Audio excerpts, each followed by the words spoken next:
Hey guys, can you hear me well? Hi, yes, we can hear you. Can you see me well? Hey there. Hey John, what's up? All right, please give me a sharing right away. Screen sharing rights.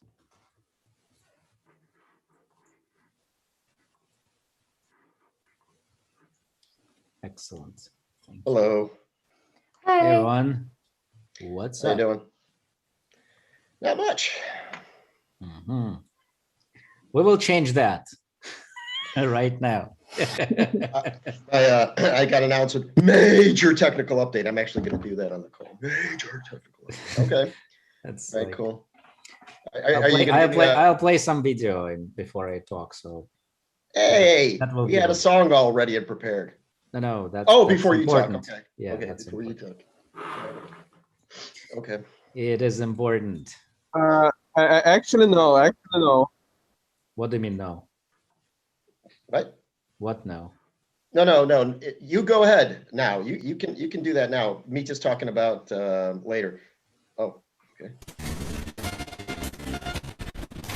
Uh-oh. It's a bit messed up.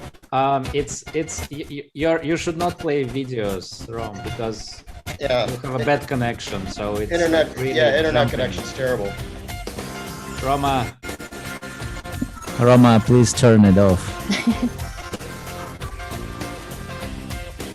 It sounds like you're ordering him to the principal's office. We can't.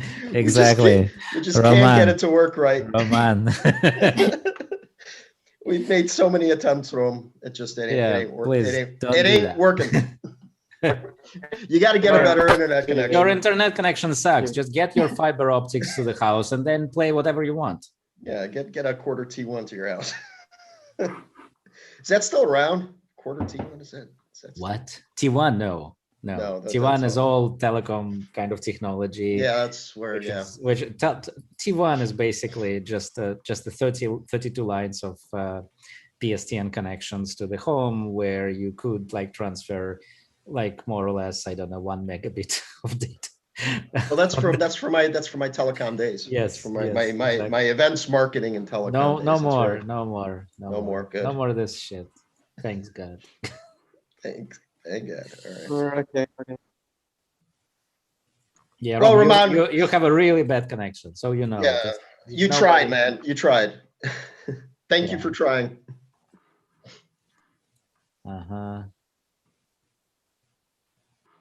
Okay. Host, co-host, what happened? Oh, he's reconnecting. So I'm the host now. I can do whatever I want. Do your worst. I will promise you. I will do exactly that. We'll see. We'll see.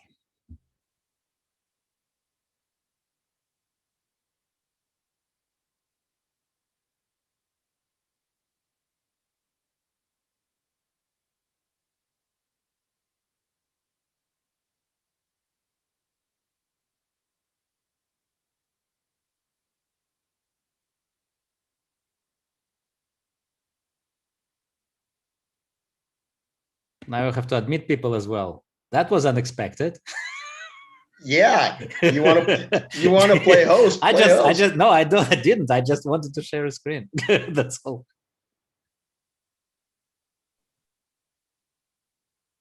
Hello, everyone. Hello. Hi. Hi, everybody. Hey, everyone. Hi.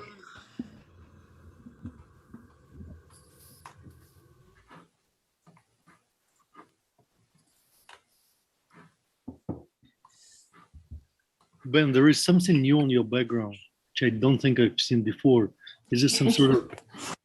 Oh, no, he talked about that. That's the scarecrow dude or whatever No, it is. that was his Halloween outfit, I think. It was, yeah. Handmade Halloween costume of Groot from Guardians of the Galaxy. Great. What Ben said. Still don't think they got it. Oh, you should have been watching that like a lot. I saw it. Did you guys not see it? Ron, Alex, you guys didn't see Guardians of the Galaxy? No, that's why I couldn't laugh, because that would be pretending. Me and my other half are massive Marvel geeks to be too open with you guys. But don't you agree? Like, don't you agree that the Babylon 5 is like much better? No. Good God, is this a geek fest or what? I watched Ragnarok last night, and I've had that song by Led Zeppelin stuck in my head all day, last night and today. Zeppelin rocks. Yeah. Are you going to sing it now, John? I hope. Maybe not. But I think Ben can, right? Well, I still think we need to get some musicians together for Thursday night, don't we, Mitja? Yes. But that's like playing the triangle. Right. By the way, just on that very point, we were just on the call with a couple of BizDev folks with a company called Mubert, which is kind of world largest AI-generated music. And basically, we discussed as a small first step was to do a contest, free TON music, so we could use it for Zoom calls, meetups, whatever. That's excellent. Yeah, that would be cool. That's a great idea. That's really awesomely cool. You can check them out, Mubert. They're cool guys. But anyways. Cool. All right, so I guess we should start, eh? What do you think? Yeah. Okay. So, hi everybody, welcome back. Community call number 61. I know I say this every week, and I know I sound like a broken record, and I know many of you are still not going to pay attention to it, but please turn your cameras on if you can. It just helps. It helps us a great deal. Please save all your questions until after each presentation, and please use the raise your hand feature in Zoom to ask it. And for YouTube folks, we'll get to all your questions at the very end, so please ask anything that you want, right? So general updates, there really aren't any. There were no payment distributions this week, or rather last week. There probably won't be any this week either. We're going to do it next week, okay? Because we just haven't had the requirement. And as far as any proposals, there's only one that passed literally 10 minutes ago. Thank you, P2P.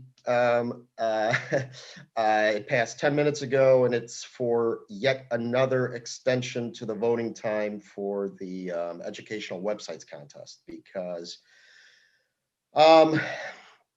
because I think the jury just needs to get it right, and they haven't been able to do so yet. There's actually going to be a jury call for that contest at 4 p.m. UTC, 5 p.m. Central European time, I believe. Roman, correct me if I'm mistaken. Today. So if you're on that jury, correct. If you're on that jury, you need to be on that call, okay?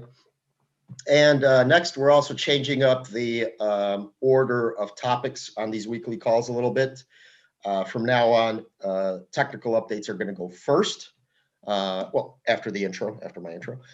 So here we go. Today, we have major technical updates. I knew you were going to do that. Major technical updates. Do that.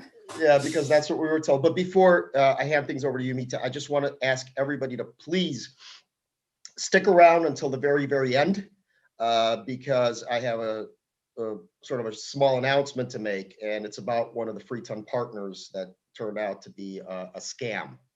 So I'd like everybody to know about it. So please don't leave the call until we're done. Okay, sorry to segue on that note. Exactly. Yeah. Sorry. Let's put it behind. Let's put it behind for now. We have tech updates. Mitja, go. So let me share my screen, guys. And you'll have to bear for 1.5 minutes about.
what it could be.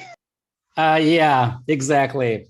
By that, I would like to announce the official start of RustCup. Actually, it started today at 14:35, 53 seconds of the Moscow time. And it's on now. We have 268 validators who had participated in the elections that would be count towards the RustCup. Now, I want to make several kind of administrative remarks about that. What does it mean? As you remember, the RustCup is the race the endurance race, for which will go around 1 month. It's not going to be stopped, meaning that even if it's stopped, it counts for towards the race. So it doesn't matter what happens to the network. If the network crashes, if whatever happens, doesn't matter, because that will be just continuing. We will restart whatever if necessary. There will be updates, and there will be some experiments going on this network, which will put a lot of things in stress and other stuff. So it is definitely, again, it's an endurance race, so it's expected to be broken. Now, there is also a slashing, which is dynamic slashing, which is working now on the RustCup. So expect your validators to go off the race more or less at every election. So every election is like a micro race, and we will tune the conditions. And again, it's at the race organizer's discretion how to tune these conditions. We will not announce that up front. So there will be nodes that would be thrown away from the race during this, and you can reapply to the next elections and so on. In the end, the rewards, of course, will be slashed if you thrown away. So in the end, that will be like the rewards would count just on the last day.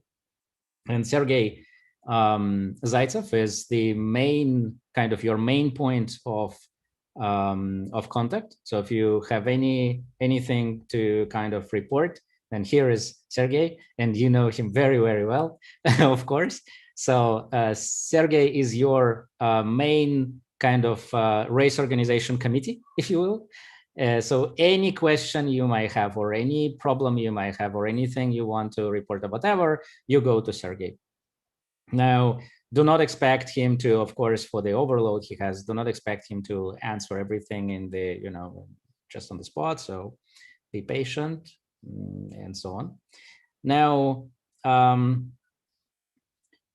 apart from that, we will start now a little load on the network, so it will be more entertaining. And I have invited, again, our core team engineer, Sergey Gorelyshev, to entertain you with that.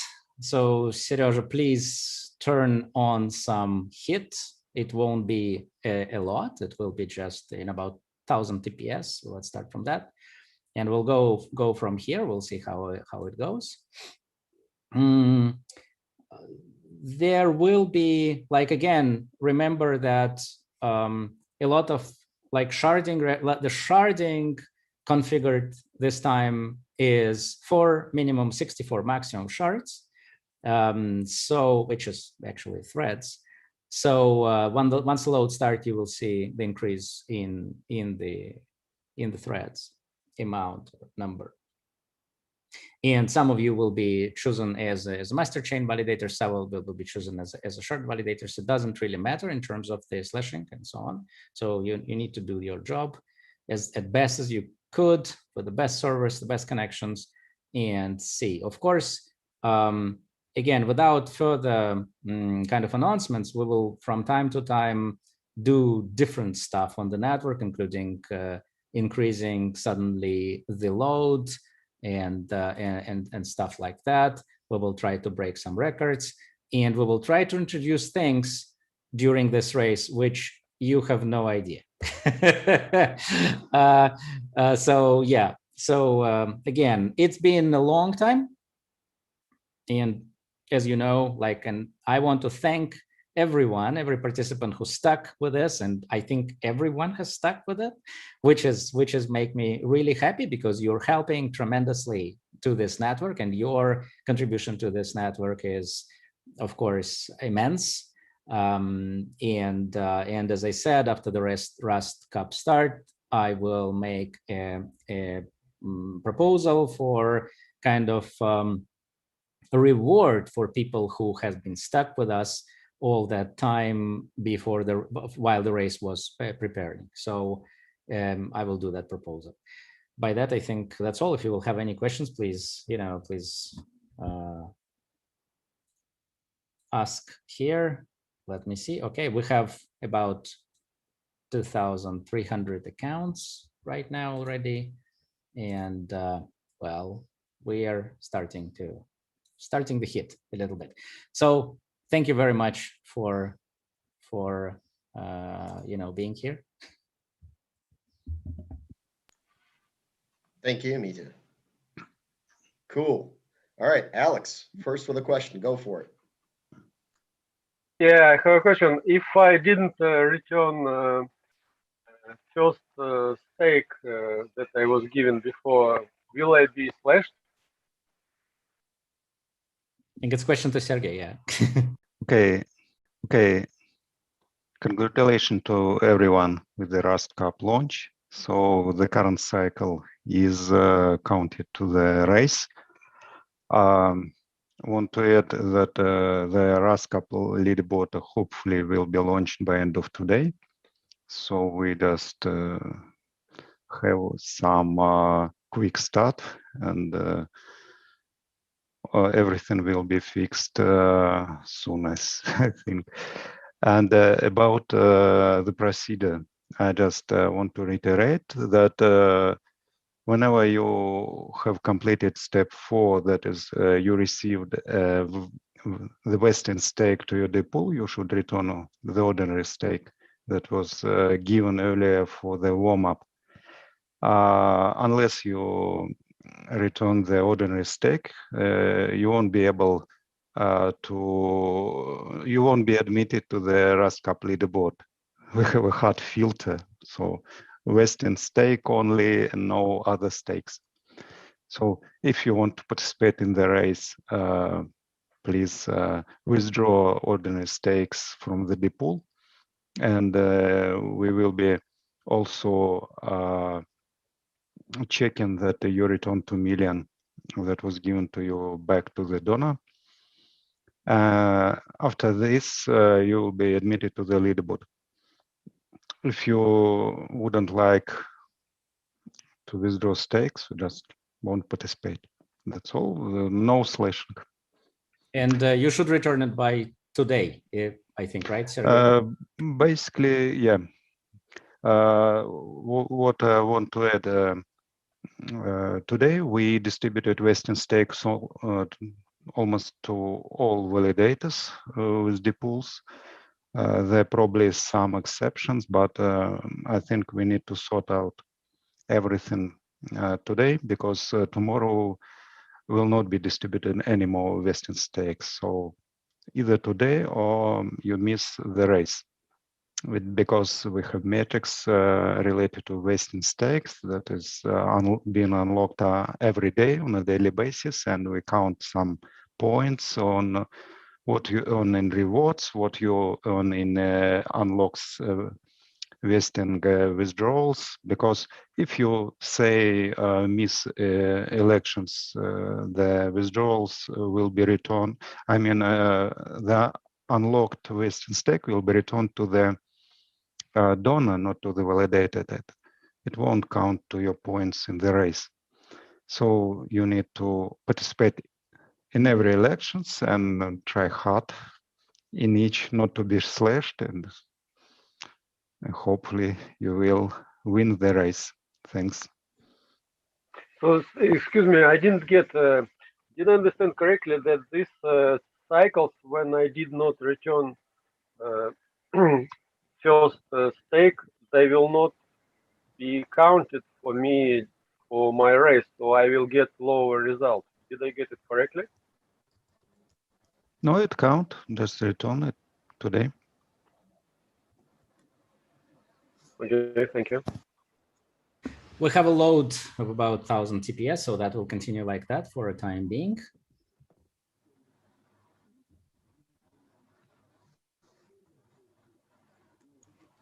Okay, is that it?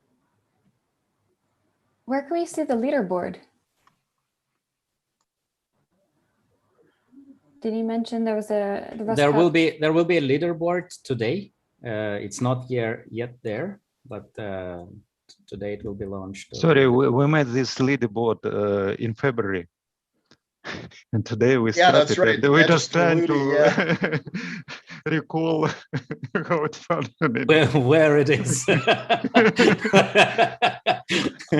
Where will people be able to go to find it? Yeah, where can we see this? In TON Live, of course. TON Live, in this staking section, we have a leaderboard. It's empty now, but hopefully it will be functioning. It's under staking RustCup. Yeah, staking RustCup, and it's not populated yet, but it will be during the first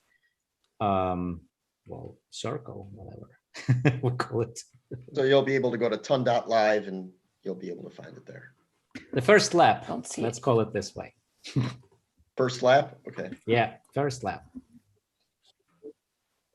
Okie dokie. Oh, all right, okay. Does anybody have any more questions for anything related to RustCup? Speak now. Of course, I just want to add maybe that apart from, of course, our wonderful validators, I would like to say big thanks to the Node team in particular, and of course the technical team, Sergey, Zhenya Makarova, and all the Node team who had sleepless nights over last months to basically squeeze everything possible out of that design, and then changing design and implementing that, testing that, again, just over the clock to bring you the best experience we could make. Yeah, they bust their butts. They sure do. Alrighty. Thank you, Mitja. Thank you, Sergey. Thank you, RustCup team. And now we're going to move on to yet another super huge, super awesome piece of news. FRAX, as in the fractional-algorithmic stablecoin, are on their way to free ton, which is pretty awesome news. And we have Sergey, another Sergey, with us, who organized the whole thing. So Sergey, we'd love to hear all about it. Please, the floor is yours. Yeah, first of all, it was not only myself who organized all the things. It was the whole DeFi Alliance, Free Ton DeFi Alliance, who managed to do that. We had a close relationship with the FRAX, with its founder, Sam Kazemian. The project was launched in the end of last year, and it is one of the few algorithmic stablecoin projects that managed to hold its peg,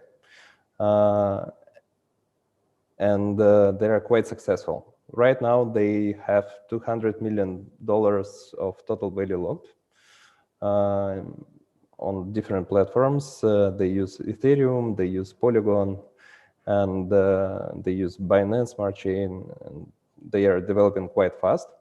They are quite interested in expanding their ecosystem to free ton. They committed to launch native smart contracts allowing issuance of FRAX and FXS, which is the governance token of the platform. So we are waiting for their community to approve additional rewards in FXS to the pools that we have already launched. And we are planning to launch one more pool with the USDC and FRAX pairs, so that our community and FRAX community could enjoy double farming rewards. And I think that would be awesome. frankly speaking, we'll see influx of new community members into Freeton, and I think that's great for both ecosystems. I guess there will be several stable coins in Freeton ecosystem. There is also STASIS Euro's project on the go. It's regulated Euro stablecoin. So I'm aware that there is plans to launch native stablecoin on Freeton. So we'll see at least 3 stablecoins and probably many more in Freeton ecosystem, and I think it is great for the community. I think it's fantastic. It's awesome. Thank you. Yep. Does anybody have any questions for Sergey? Okay, we're going to look forward to that happening. That's. I think that's awesome. Fantastic. It's great. It's really awesome, and I think also it's very important that it will be a competition. Like in many DeFi protocols should be a competition. Like in stablecoin should be a competition. It's also very important that the projects are of high quality are coming to Freeton, and not just a bunch of scammy, shitty things. Yeah. So, by the way, they have advisors on the board from former Trump president administration, so they're quite good guys, I shall say. Okay. Let's agree on that. Cool. That's cool. That's awesome. Okay, before we get to our last presentation, one more request. Guys, turn on your cameras. Come on. Kabanov, we've never seen you. We only see that caricature of you. Come on. Even if you're laying in bed, everything's fine. No? All right. Not sure about that. Anyway, so YouTube's not the right platform for that. Please turn on your cameras if you can. It really does help us out a bit. Anyway, okay, moving on. Last, but certainly not least, we have a presentation from GamePadBot. They have a partnership proposal on the forum as we speak. I didn't check it out today, but I think there were going to be some adjustments made to it. But basically, it looks really good. We have Dmitry here who represents GamePadBot. Dmitry, if you're with us, please go ahead and tell us all about it. Yeah, hey everyone. Would you mind if I share my screen to show like a really small presentation? Not at all. Ramon. All right. Yeah, I have a permission. Yeah. All right. Can you see my screen now? We can. Cool. So, so I have like only 3 minutes. So, if you have any questions, just I have a 5:00 p.m. today, Moscow time. Ask me anything, so you can join and we can discuss it more like deeply. So, and now I will just briefly pitch what GamePad is. So, GamePad is a free-to-play to earn gaming platform in Telegram, and basically what we do, we build a platform with like 40 plus HTML casual games, and we constantly add more and more, where like our gamers can like play 3 types of daily and weekly tournaments. And the cool thing all about that they can win real cash prizes in this daily tournaments. And we are really proud of our referral program, and that's like it's a real our marketing engine that helps us to generate from 8 to 10 new players daily. And we have Telegram authorization and communication with our players, and that actually helps us to retain our gamers and to engage them in an active communication. This is our key metrics. It's a bit outdated now. Like I'll tell you why. So right now we're building from scratch a new platform, GamePad 2.0, and we've stopped our like marketing campaigns and or working with our champions like bloggers who like attract like these 15,000 daily active users. So right now it's a bit lower, but it's our like top metrics that were in March this year. And regarding this like Telegram bots and channels and chats, these numbers are pretty actual. So and regarding our proposal to the community, so our goal is to ensure the recognition of TON Crystal throughout our user base and to motivate our players to spend TON Crystals on our platform. So as I said, they can win real cash prizes in the platform, and the basic idea that they will have, our players will have opportunity to withdraw their money like in TON Crystals. And right now we are working on a game design on the design how they actually can spend these TON Crystals on GamePadBot, and we're brainstorming around NFT like gaming use cases and defining how might we use NFT power and like blockchain power to use not only withdraw like TON Crystals but also to like spend TON Crystals within the platform. And here's like 4 key benefits that we actually see to the community, and they are like, we have a really engaged user base. It's around like 15,000 daily users when we are like running our marketing campaigns.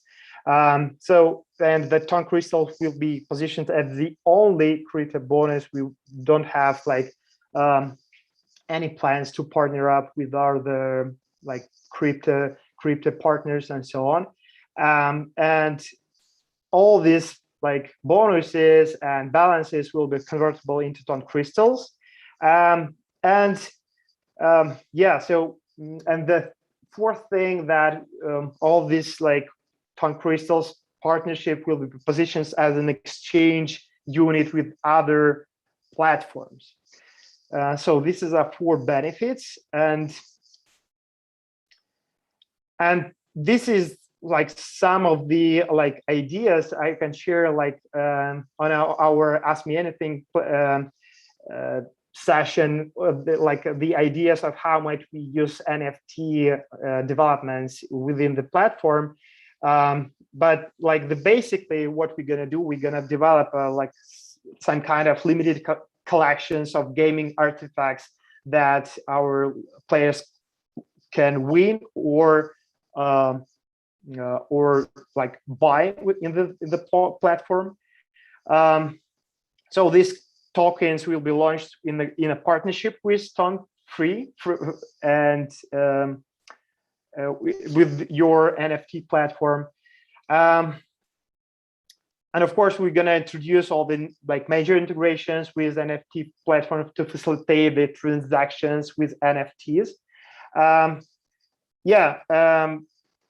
And also we have a vision of creating like a limited and unique custom NFTs for our like advanced users. So this is our short-term and long-term vision. So right now in July, we're releasing our new version of GamePadBot. So you can check it out right now, but it's like a really early beta version, and we've like rethink the design of the platform and the game design. We've polished everything that doesn't work really well, and we've analyzed everything to like rethink the game design. Then we're gonna go to the like a GamePadBot market where we will play with like NFT technologies and we'll introduce it to our players. And then we're gonna like massively improve our product with more and more social mechanics. So we have like lots of like ideas and designs and game designs on our roadmap. And the last thing, like this is our long-term vision. So we're like moving into like mobile cyber sport platform. Yeah. Oh, sorry for Russian on this slide. So this slide is about the team, and of course we have a like full stack of professionals, and like we have a full house that like the team that is ready to get this done. We have like top developers. We have analytics in place. We've got really talented game designer, like product managers, designers, and so on. And this is our CEO and CTO and one of our advisors and investors. And me, by the way, I'm a product manager, like in the team I role. So this is our like initial KPI and commitment and our request. So we are looking for like 100,000 ton crystals with like a 50-50 allocation between distribution and integration. And yeah, and also we're waiting for like 400,000 ton crystals for every 100,000 users, with a like maximum capped 1 million and 600,000 ton crystals. So this is actually it. This is my contact. So sorry, I will fix it here. This is my contact. So please let me know if you have any questions and like reach me out. I'll be happy to answer. Thanks a lot. That's it. Thank you, Dmitry. You had me at leaving tons on chain. That's awesome. That's a great idea. Fantastic. Okay, we have several questions. So the first comes from Darkwing Dark. Go ahead. Yes, hello. Thank you for your presentation. I just wanna, not a question, maybe just an idea of contest which can be held in this partnership. Maybe for the developers who wanna create some, I don't know, game about free-to-earn crystals on some framework, because I'm a little bit acquainted with developing in HTML5, especially Phaser framework. That's why I think it can be interesting idea. That's why a contest for game developers, maybe just an idea. Yes, that's a great idea. Thanks for sharing this. I will share with my team, and yeah, so we'll think about it definitely. That's a great idea. Thank you. Thank you. Okay, next question is from Michael Kabanov. Hey, Mike, turn on your camera, man. Don't be shy. Hi. No, not now. Thank you. Come on, do it. Do it. I'll send you free hugs for a year. Oh, okay. Dima, you were saying that users can win actual cash in your games, and so who's paying? Whose cash is that? Yeah, we are paying. So we have yes, our like unit economics are like built around like ads monetization model. So right now it works fine. So we earn money on ads, and that's how we are able to to withdraw like this money as a real cash prizes. Can you share some stats, like playing hours versus the cash amounts that can be won? Yeah. In average, just like to to encourage the audience to check out your product and get some cash. Yeah. If you don't mind, may I like follow up with this stats? I'm not quite sure, and just on the forum. Michael, you can come to AMA. It will be in 1 hour.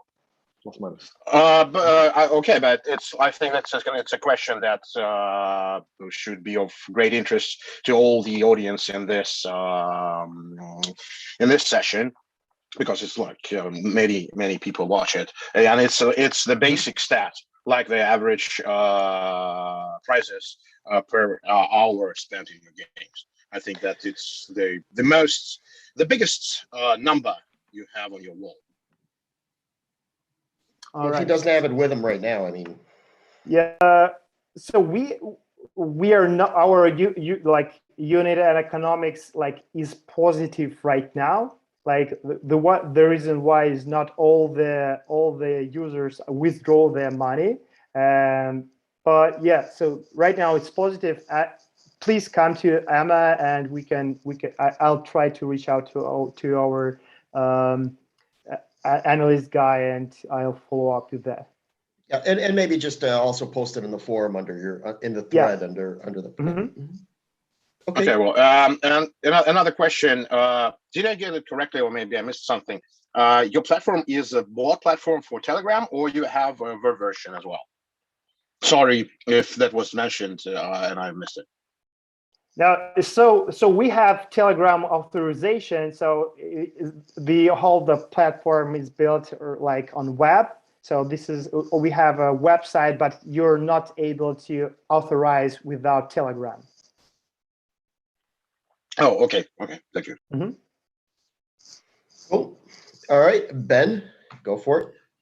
Yeah, maybe my question's better suited to the AMA as well. So just to keep it brief, you mentioned, was it a figure of 400,000 ton per 100,000 users gained for the platform. How do you guys measure retention of these? Because obviously, you know, just one active wallet. It's one thing. I mean, is it based on a period of usership, or again, you mentioned retention? Yeah, so let's get back to the metrics slide. Yeah, so could you please repeat your question again? I'm not quite sure that I get it. Yeah, so all it was, with relation to the long-term figures, will it be based on the retention of the users as opposed to just the registration of the users? Yeah. Yeah, so actually our the whole redesign process that we initiated was like around this retention problem or challenge, I would say, for casual games. So right now we are working, these numbers are pretty good for casual games, but we are working on a month 2, month 3 retention. Right now, that's why we've redesigned from the scratch the whole platform. So, and that's gonna be, so we've hacked our referral metrics, and they're pretty high. And right now we'll be focusing on retention and to engage more and more players. That's great. I know my daughter and other people I know, they've signed up for these similar sort of microtransaction payout games. Mm-hmm. And it's all great and well, they'll sign up for the platform, but it's keeping them on the platform, which is the real challenge. I mean, obviously 100,000 new users sounds fantastic, but if only 2% of them are there, a week or a month later, exactly. That would be my concern, but excellent. Yeah. So we don't still have this any kind of magic around retention. It's okay for casual games, but we are focusing on that really the whole Q3 gonna be around retention.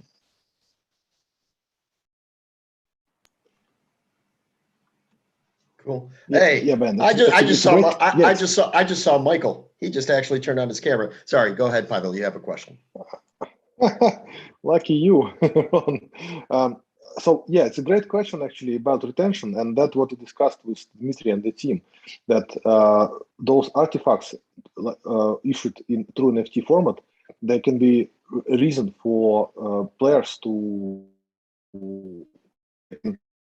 They can upgrade their artifacts while they're playing, and they can reuse artifacts like with higher levels in different games, and this can be help to retention.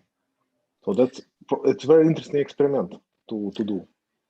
I mean, I'm geeking out, so completely off topic, but do you have like alliance-based features in some of the games, or are they all kind of individual player games at the moment? Yeah, so at the moment we have only hyper casual games, you know, because they're super popular, and it's only individual games. But in our like long-term vision, as like it's super abstract right now here, but we are like building like kind of mobile cyber sport platform, and yeah, so we have that envisioned, but you know, it's not that easy. So we need to have some kind of like cloud gaming solution in place in order to have like peer-to-peer games and so on. But yeah, so that's my, you know, dream. I mean, that's a dream to, you know, add more advanced games and of course, you know, multiplayer games. Thank you. Thank you for the answer. We have also one question that was asked by Joanne, who unfortunately had to leave the call, who wrote in the chat. She says, firstly, we just had a podcast featuring games, and you should have been on it. So. Cool. Yeah, let's do that. And then the question is, you have a huge Russian audience. Do you have any plans for English channels or any kind of marketing plans in the works for non-Russian speaking communities? Yeah, for sure. So like our Russian market is like, let me say, like testing ground for all the mechanics, and we already have our audience there. But yeah, the point of GamePad 2.0 is also localization. And right now, like, I'm not sure that it's going to be in July in place, but I think in August, we're going to release also English version. And also we have like some ideas around India expansion. Yeah, because it's pretty much like the market and the audience is pretty much the same as we already have in our like Russian market.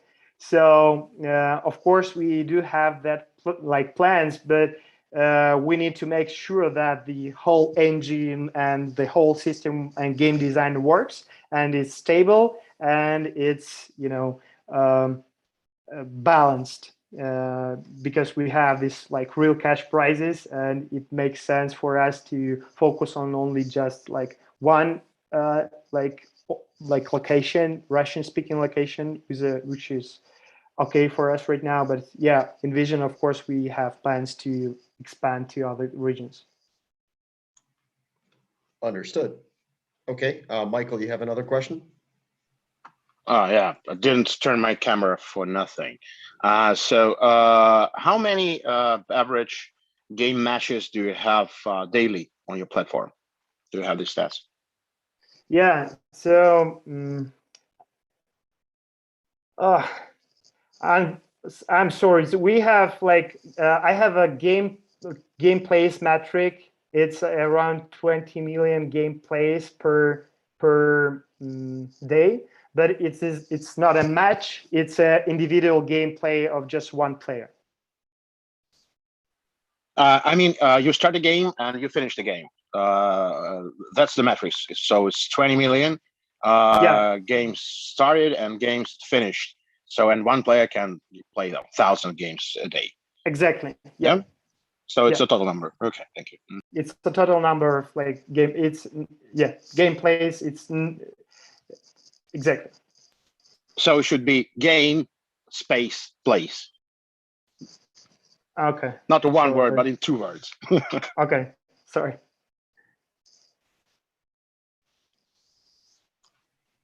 It's okay.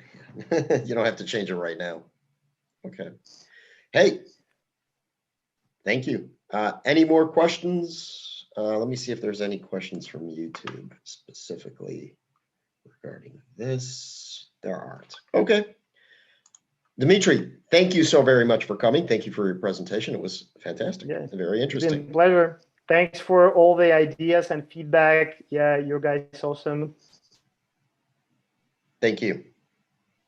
Okay, so that's it. Pretty much it for presentations, and I'm almost feeling hesitant to end our call today, which, by the way, I thought was absolutely awesome.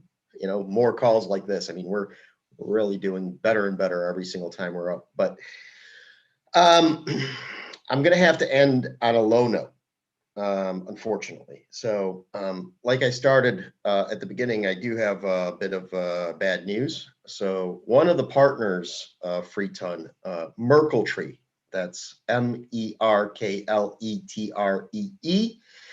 essentially turned out to be a little more than a scam, right? So the gentleman running the scam is a person by the name of Thabang, THABANG. I don't know if I'm pronouncing it correctly. It might be Thabang or Thabang. But you can go to forum.freeton.org, or you can go to gov.freeton.org, and you can search for Merkle Tree and pretty much see what it is that they promised. And in a nutshell, they delivered none of it, nothing. So when they were sort of, when Thabang was pressured into providing some kind of results, he basically slapped together some sort of bunch of do-nothing screens that looked like an MVP, as if the community would dole out tokens for an MVP. I mean, it's utter nonsense, basically. And he was asked to return all the tons that he was given, to which he first, I don't know what to call it, bullshitted, basically, just typical con artist behavior, lame excuses, running away from it, and then eventually said, yeah, we'll be able to pay you back in about 6 months, and then eventually he just disappeared and stopped responding. So the bottom line is Thabang Merkle Tree scam. We're going to have a short write-up that is going to be ready in the next, assuming few days, which we will share publicly. And we're going to ask all of you to please share that with your communities and with people who are involved in the business, so that they don't get scammed. The idea here is, as a community, it's our responsibility to be informative, even when it's negative, and make sure that basically these types of things don't happen and people don't lose their tokens and don't lose their money. It's criminal behavior, essentially. And we can do that as a community because that's what we are. We're not a company, we're a community. And as a community, it's our responsibility to do it. So please look out for that and share it with everybody. And again, I really, really apologize. So I'll have to end it on that. Oh, wait, you know what? No. One more thing that just came to mind. There are also some concerns with the Mexico subgovernance, as much as it pains my heart to say that. Basically, that subgovernance has done close to nothing. And there have been repeated attempts to try to get some kind of response from them in terms of getting the tokens back. We've made that request. Nothing so far. Hector, Hermano, several people have pinged you directly. We would like to get the tokens back. I think at this point, it's safe to say that the Mexico subgovernance needs a revamp. So if there are any people out there, especially not necessarily Mexico, but Latin America in general, we need active subgovernance. If you're, if you have a group of active members who can actually do something that's good for the Latin American community, it's your time to shine. But I think that the Mexico subgovernance, unless they return their tokens, is pretty much going to be over in a little bit, unfortunately. Okay, sorry, but it's important to get that information out. And let's go to Okay, we have questions from the Zoom call. Michael, once again, please go ahead. Yeah, I wanted to ask Mitja, maybe if he's still here, to tell more about the dance tokens. They were mentioned on the last call. I've missed it and watched it today, and it's pretty unclear what people are asking me if I know something, and I really don't. Maybe some short sum up what, when, that's how. Perfect. That's perfect when everyone talking about and nobody knows what it is. That's the state where we want to be. No, really, again, the governance tokens for DENS are tokens which allows you to vote for certain decisions of this, decentralized name system of TON, including like the reserved list of domains and stuff like that. And it has been decided that these tokens will go to sub-governances who will distribute it to their members. So the every sub-governance need to produce a decision with the list of the public keys of whatever members they want to include there, to make it on chain, of course, for the multisig. And we will take that decision and we will just distribute tokens to all these pub keys. Very simple. Oh, so these tokens will be used by all the sub-governances to vote for people who want to register this or that domain. So it's a specific task here. No. Okay. Let me explain how DENS works maybe again. So DENS works in the following way. DENS is like a distributed name system with a distributed auction as well. So there is an auction attached to the DENS where anyone wants to register domain name, basically it's not domain, but name, they will need to launch an auction. So you make a proposal that you want to launch that, and there is an auction, there is a particular procedure, there is time, and there are bids that coming for this name and so on and so forth. So that has all been described in the DENS documentation. Now, so that works completely decentralized and completely, autonomous. No need for any voting.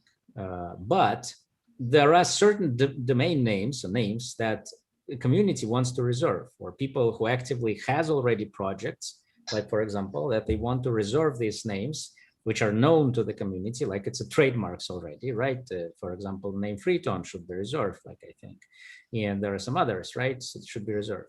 So in order to decide on that list of domains that cannot be auctioned, that could not be auctioned, and should always be like under the decision of the community itself, then we need, to vote. And there is an SMV smart contract which executes the votes on this domain lists. And it's already connected with the DENS system itself. So the reserved list automatically cannot go for an auction.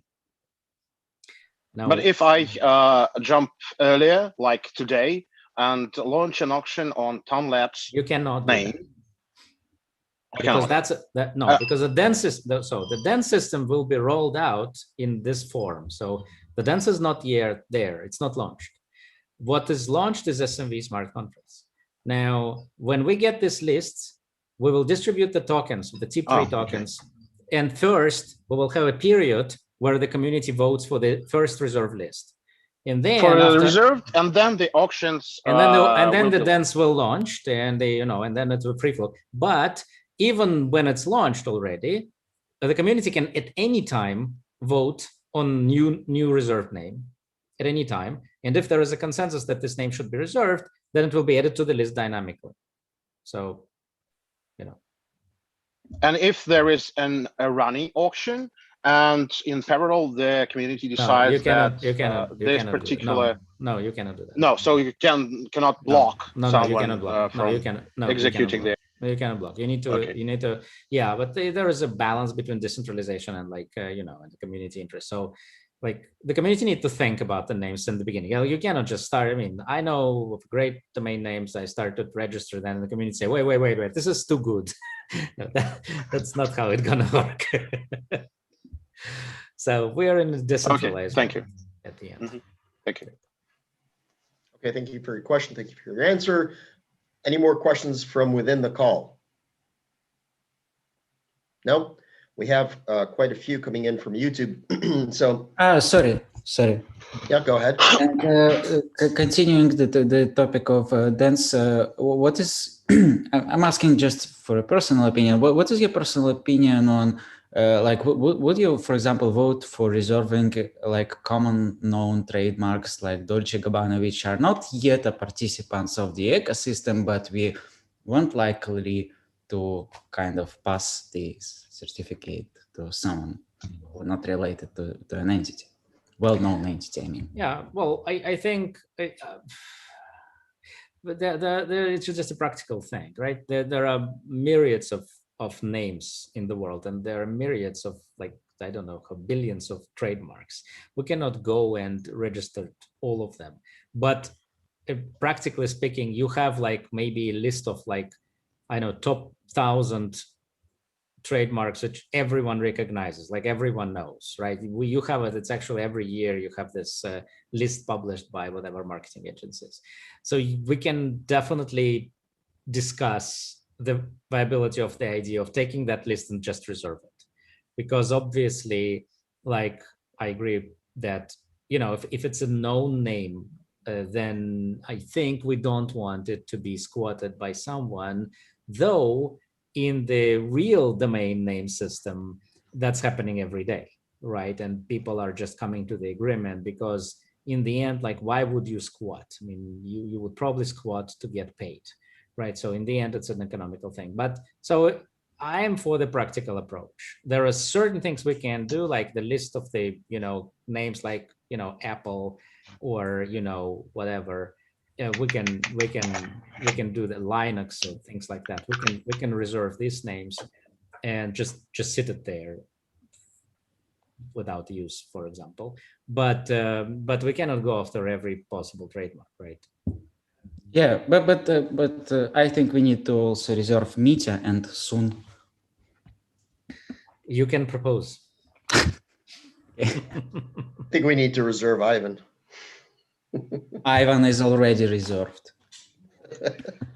Got it.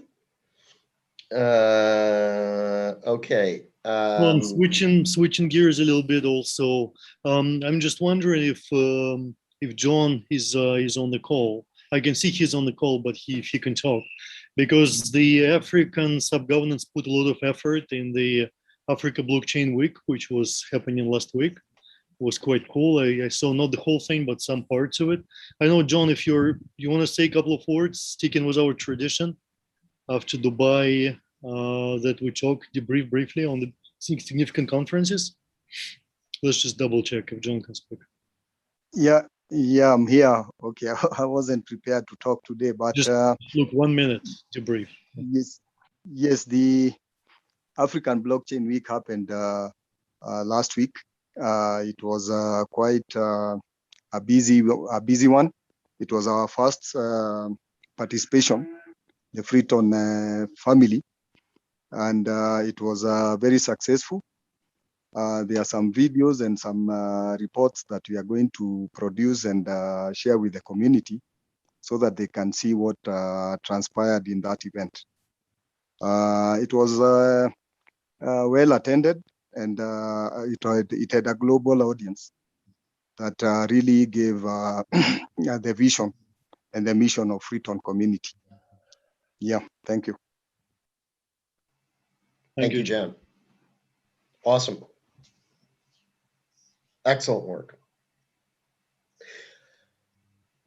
Any more questions from Zoom? Okay, I'm going to take that as a no. And I'm going to go to, and if you do think of one, raise your hand. So let's go to YouTube. So Always New asks, TON, or rather states, TON needs more exchanges, and then suggests KuCoin, KuCoin. So, right, okay. Anybody ever heard of that? I've never heard of that. Yeah, of course. Okay. We heard of that. All right. Does it matter? It doesn't. So just to keep it short, just think of free TON the same way you would think of Bitcoin in terms of listing. We can't help you do anything. I mean, you can put something on the forum, people can explain what free TON is, but you will have to do that yourself. you will have to list the token yourself, and plenty of exchanges have already done just that. So unfortunately, there is no, it's a decentralized community. There's no entity. We can't fill out any forms. We can't pay you. So there is a long list of banned people in my Telegram which proposing listing on me as well, that or that exchange. Yeah, and I don't want to name it, but they've gotten to me. I mean, I get one a day from this one particular, and I'm not going to name it. It's just my 2 cents on this is one small remark is that, to be fair, DeFi Alliance, of course, is helping. I mean, Broxus helped, which is one of the most active members, to integrate a few exchanges to integrate. There are folks who are familiar with the process, so join the DeFi chat if you're passionate to list on KuCoin, and folks will help you out there. So, okay, yeah, absolutely. So one of our sub-governances is DeFi. It's a DeFi group, and there is a proposal on the forum. That's forum.freeton.org, and you can just search DeFi Alliance. Talk to those guys. They know what they're, and gals. They know what they're doing, so they might be able to help you. But as a community, there's no centralization, so that's how it is. Unfortunately, we killed that horse. Flykes Farber asks, question to Sergey. Sergey regarding FRAX, algorithmic stablecoin. What does that mean? Sergey is here. I can explain what it means if Sergey is not here, but Sergey is here. I don't know. Sergey, he's here. He's here. I see him. Sergey Jerzyn's.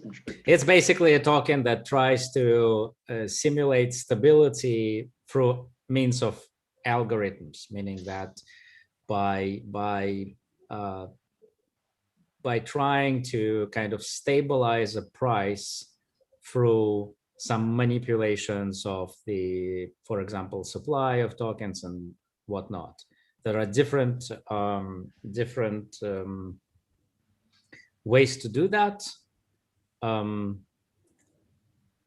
There are few projects like that. They're not yet massively successful, but it's definitely a valuable kind of approach. So, which definitely very interesting to expand, because it does not require oracles. Yeah, so, particularly here, the collateralized like coefficient is kind of adjusted based on. Mish, please. Excuse me, if you're not, mute your microphone, please. If you're, yeah. Sorry. It's fine. Just to add on to that, Mitja, there was actually a really good piece in Cointelegraph, which came sort of through us, which explained the difference between the various types of stablecoins. So if anyone's looking to do more on that, it's quite a good article. Help me understand it. Okay. Another question from Dpool Live is, how many cycles are planned? This is regarding RustCup, obviously. Seroj, how many cycles are now planned? 145, something like that? 240 cycles by 3 hours. Short cycles, but many of them. So it's we have usually 40 cycles for the whole month in main. In RustNet, it's 240 cycles by 3 hours. Here you go. Is the master chain like elector contracts and other contracts distributed, or kind of like old-fashioned? It's old-fashioned, but I also need to so I need to maybe take it back a little bit about 240 cycles. There is a planned 240 cycles. If we will stop, that will not mean that there will be 240 cycles. It will be adjusted, so the cup will be roughly 1 month. So it will end in a month. Doesn't matter what. Even if we stop tomorrow and continue in the last day, that will be 1 month. So so it's planned right now at 240 laps. But if we miss some laps, that will be deducted. Okay, so it will be basically time-based. like in normal racing. Okay. How is the progress with rewarding those who helped with like debugging? There is no progress. I will make a proposal quite soon. Not promising tomorrow, but there will be a proposal during the RustCup. I will make a proposal for this, for the additional rewards for the the validators who stuck with us for 6 months. Thank you. Finally, thanks. Thank you for your question. Thank you for the answer.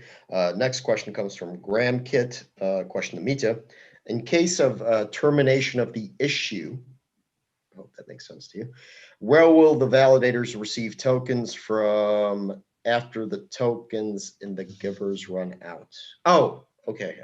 I understand what you're saying. Once he's basically saying once the validator account runs out of tokens, where they can. Well, we will vote. Like community will vote for a little redistribution, and we'll give more tokens to the giver. That's easy. Yeah, we'll borrow it from the referral giver, right? Like yeah, we did that once actually. Yeah, so we can do that more, and because of these things, like a lot more. Like most of these tokens are returning anyway in the end of whatever period, so it's not a problem. Oh, guys, we printed 5 billion tokens. We can print more. It's no, we can't. We can't print more, and we won't print more. And there is even proposals to stop printing whatsoever. We will talk about that later. Yeah, we're not the Fed. We're the anti-Fed. Let's instead print knots. Knots are stable. Yes. Okay. Next question comes from Flykes Farber again. There are okay. I'm trying to try to paraphrase this. There are multiple scam exits. Why is this sort of problem happening on the Freeton community? Okay, so the question is happening everywhere. Yeah. Well, first of all, let me make very clear. Multiple. I know of maybe 3, 4 at the most, but okay, maybe 5. But nonetheless, because it's a community.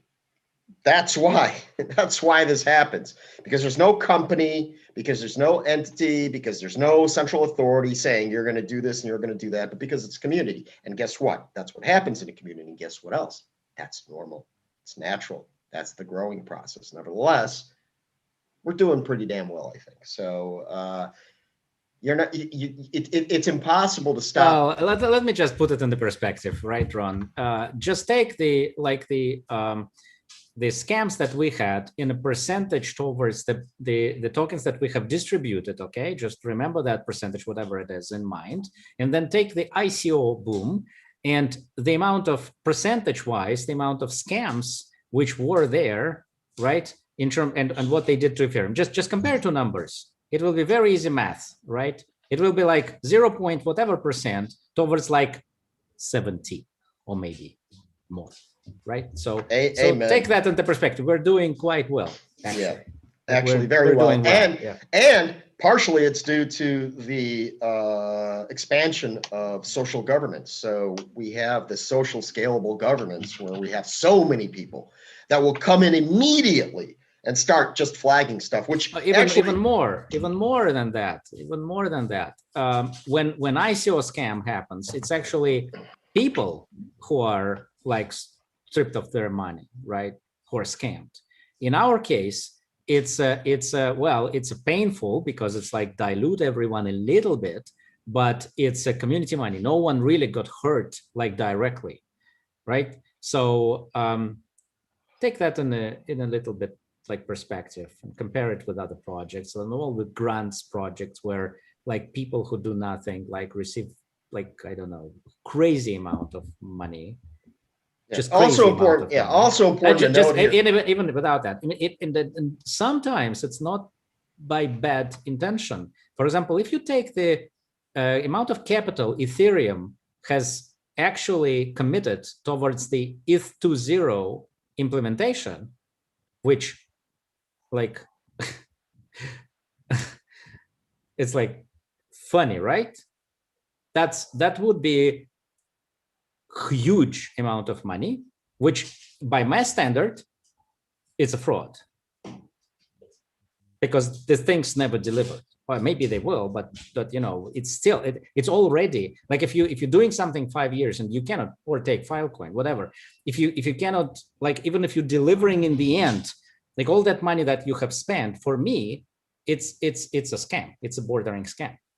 So for the people who for the like investors and participants of that network. So I think we're doing well.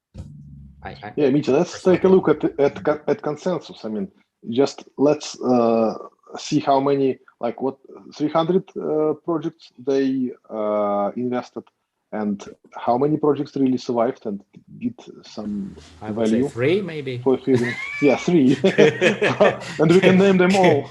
Yeah, exactly. Yes. Like it's 1% performance. Yeah. I think our approach, like if I would just now need to choose that, for a year have passed. Yeah, if I would need to choose, like, for my personal opinion on what we should do, like I would just take what we did and go again, for sure. There are of course things of course there are things that could be improved and stuff like that, but I would take that at any time. Yeah, let's also just keep in mind that what we're doing has never been done before. I mean, literally, it's never been done before. So, you know, our baby is just over 1 year old. I think most of the things that you're referring to happened at the beginning, back in June, July, August, maybe October. We learn boatloads every time there's a new proposal that's passed. And, you know, there's no question that a few shouldn't have been passed. But I can guarantee you this, if those same proposals were proposed today, they wouldn't pass. So, I mean, again, I don't want to reuse the term evolution because it just seems like a broken record. But the fact of the matter is that's exactly what's happening. So now you can ask, I mean, you could go on the forum and you can look and you can see all of the criticism that happens because people learn, we learn. So it's, yeah, I mean, and in another year, it'll be even more refined. And that's the beauty of governance that's run by a community, because people actually the fact itself that you are talking about that now and the people are criticizing another forum, right? It shows it would not be like, it's not like that for the money Ethereum spent. It's not like that for the money like other projects have spent on the direct grants who went nowhere, and the ICO boom and whatever, just because there is no community that doing this, right? It's some foundation, centralized authority. People, just one people, 2 people, 3 people, whatever, who decides, give money to someone else who they know, and then maybe you will get result. Well, yeah. I think that's a good point you make there, Mitja. You know, risk is always a sliding scale, isn't it, when there's people involved? I mean, you know, you could start a partnership with Amazon tomorrow and this new CEO could decide he's going to rug pull Amazon. It's not very likely, but, you know. Amazon. They're doing it anyway. Amazon's doing it right now. Wait. As a great example, my dear friend, Dmitry Joffe, our lawyer, from New York, is going after Amazon right now for defrauding investors of the project that they just took $350 million and used their technology without paying them, and they're in the court for that right now. So when you bring Amazon and scam, yeah, it goes together actually, no problem. One example that worked on my half. Yeah. Exactly, accidentally. There's no accident about it. Just say Amazon, most people will go, ugh. Anyway, sorry, that was personal. So that answers the next question that he asked, which is, do we need improvements in token distributions? We always need improvements, period. It's not about token distributions, it's about everything. That's how the community, that's how the network grows. Improve. So you don't ask the question, go and improve it. I mean, it's where everybody's willing to listen. And then Graham could ask how much money was stolen, how many tokens were stolen from the Merkle Tree thing. I don't remember. I think it was like 128,000, something like that. So, I mean, again, it's negligible. But, even one, it's not even the amount so much as it's just the principle, right? He's a con artist. He's an asshole. So let everybody know. Again, we're going to have a write-up on it. Please disseminate it because it's important. Because as a community, we can do that, right? We're not a company. There's no entity. Nobody's slandering anybody. What we're doing is we're coming together as a community and say, hey, warning, scammer. And everybody knows that blockchain reputation is everything. So let's give them a taste of his own medicine. There is no such thing as blockchain reputation. Just reputation. Yeah. Okay. Network. Public reputation. Blockchain doesn't. Shame. Community has reputation. People have reputation. Blockchain doesn't. Blockchain is just a record. Boom. And finally, he also asks, the Vietnamese subgov is also on the way to scam exit, I guess. No activities at all. I have not seen that at all. I don't know why you're saying that, but maybe.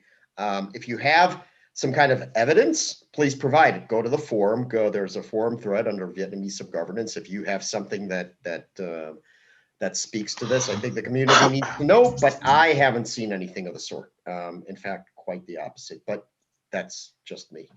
By all means, please go. Let's move on. Yeah. Yevgeny Nazarenko says, validators do not have their own subgovernance to get dense tokens, but some of them have already names. So some of them already have names. Names. Okay. Hang on.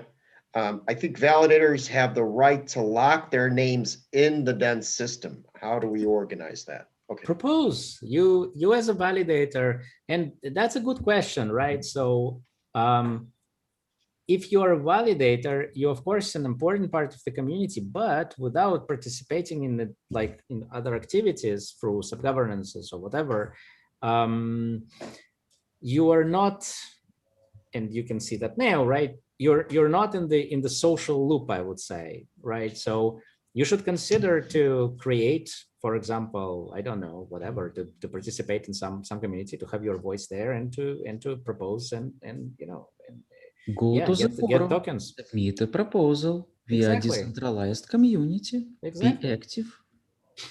Bring your attitude. That's a great thing. Be active. Write to me, find someone, right, who can propose who has tokens. If you don't have token, for example, for the voting token, write to me, write to other members of other subgovernances, propose, say I'm the validator, I have my name, please reserve it. And it's easy, be active, sure. Ron, do we have any idea how many people we will hand tokens approximately? It should be 300, 500, any estimation? Ask that again, please. I mean, how many people will get tokens, SMB tokens for dance? Oh, that's for me too. No, but you're collecting the list from from some govs. Anyway, so it will be quite. I can't answer that right now. Yeah, but it will be quite. Well, we have 21 million tokens for some reason. I can guess. Guess. For some reason, and so we have enough. So please, please update your list, whatever. Yeah, I think that can vote for distribution more tokens. I mean, that's only for this. And validator, by the way, validator community can organize themselves and say we're the validator community here. We're a long time within the community. They hear our public keys. Everyone can verify them and propose to list it on the forum. Propose to distribute some tokens to you. I would be more than happy to do that, for example, my opinion. So there's going to be a request going out to every subgovernance to compile a list of active members, their Telegram IDs or whatever ID they have. Telegram ID is preferable. What they do, how they do it, their pub keys and their wallets. That's going to be up. We'll get that done by the end of the week. When I say we, I'm talking about this fell on my shoulders.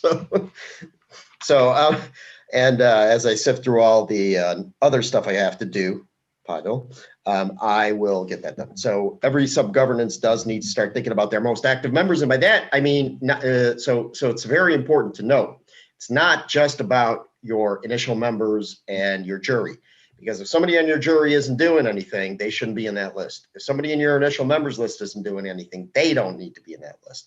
And anybody in the community who's not an initial member or not a juror should be on that list if they're active. So it's basically a compilation of people who are actually doing something. Small, large, medium, doesn't matter. Doing something, not just coming to the group and chatting about friggin' nothing. Yes, and each subgroup will have to vote for that list. Yes, and yes, that's right. Yeah, So yeah. It should be voted for, signed on Yes. chain. Without that, it will not go to. Correct. So within your subgovernance, you're going to need to compile that list, propose it, and the members are going to have, and members and jury are going to have to vote to pass it. And that list then gets sent to, we'll tell you where, and then it all gets compiled and becomes part of the DENS program. So yeah, we'll get to that. So please start thinking about and start compiling now. That goes. And if a person is in several subgovernances and voted in each of them, he will get more tokens. Well, I guess. Really? Sorry, isn't that kind of fair? No, you don't think? I don't know about that. If he's active member of several subgovernances, it doesn't mean that his contribution to the community is more. Well, you can exclude me from subgovernances. Like I'm talking. But I'm saying, isn't he like more involved and active member of the community? Shouldn't he get more voting power? Well, there is a problem. If you work tightly in the subgovernance life, I think that, in my opinion, it's hard to be in more than 2 subgovernances and be useful. Just submit a proposal. But if you're but if you're not useful in some subgovernance because you're already participating in 3 others, you won't be voted. Then this subgovernance. Well, first of all, you won't be voting. Second of all, this subgovernance should not include you in the list. Yeah, right. Or because subgovernance need to not only just include everyone they know, right? They need to include only active members. That's what Ron just said. And so think about who you're including, because we need people to actually actively vote. So active members, they tend to vote. Non-active members tend to not vote. Look at me. Yeah, no. Look at me. The other thing is, it's also sort of important. We're not going to define, but the word active is also,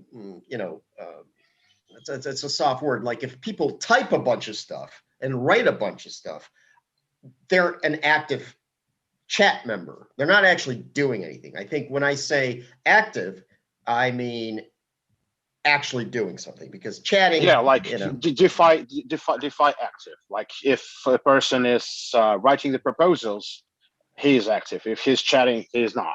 So it will be. Okay. I actually know, but I'm going to give some free advertising right here. Like our squad doesn't chat. They just do. And they do a bunch of stuff. And my God, how much have they done? So, they will get the tokens through the DGO subgovernance and other subgovernance corporates where they participate in. So that's not the question, of course. Yeah, guys, and also any subgovernance is free to submit a list with kind of, for example, 5 pub keys for this guy, 1 pub key for this guy, and 3 pub keys for this guy, because they decided that this is the kind of activity rank. No, I don't think it's right. So each subgovernance will decide. Well, I think maybe in that case, wouldn't it be simpler to create a new pub key specific? No. Sorry. I mean, I think Ivan is asking that whether can some subgov decide to award not 1 token but a number of tokens to its member. No, I don't think it should work that way, because actually it should be like the pub keys should be of that has been used. You don't need to create new ones. I think it's a pub keys of the known members. We need to know this pub key. So like if you're proposing a new pub key, that makes sense.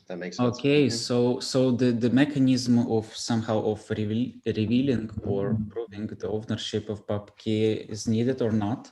No, because we already have like the pub keys that voted, right? The pub keys that voted for something, jury votes, whatever, right? What about members which did not participate officially in governance, but they will make contribution? I mean, I know a number of people So those people, I mean, it's a responsibility. There's a description section, right? Yes. So they just need to describe. So they need to create a pub key in a wallet and then send that. So it's very important, right? So so there's the Telegram ID, and then there's a description. So describe what you've done, links. I mean, almost like you would in a submission in a contest. Just basically just write out what it is you've done, provide links. Everybody should I would suggest just do it in a Google Sheet, right? So you have 4 columns. You have Telegram ID, what you've done, pub key, wallet. Not you, Ron. I mean, it's not personal submission. It's a table for a subgov. I think the best analogy. I didn't say I'm not doing it. Yes. I'm saying not you, because it looks like you're addressing this to each person, and then we'll have like to each subgovernance. Yes, absolutely. So the best analogy is when subgovernance were created, there were at least most of them did actually this. So name, pub key, address, and short description of what the person is about. how the person relates to subgovernance. Yeah, exactly. But it's not like mathematical process, right? It's a community process. Yep, within each subgovernance, you guys decide what you want to do. Okay, and the final comment from YouTube is the French subgovernance is also dead. Thank you for your comment. No, I disagree, but I would like to see some report from the French subgovernance. I would agree with that.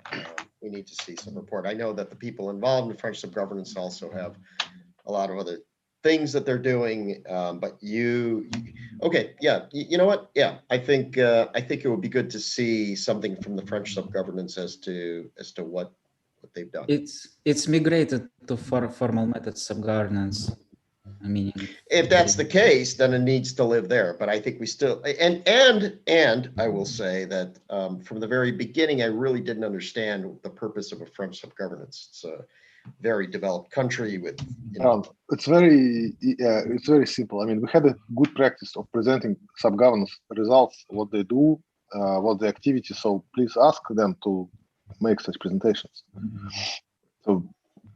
We didn't practice it for a long time, so by the way, we can ask subgovernance. By the way, do the TON Labs kind of CEO participate in French subgovernance or not?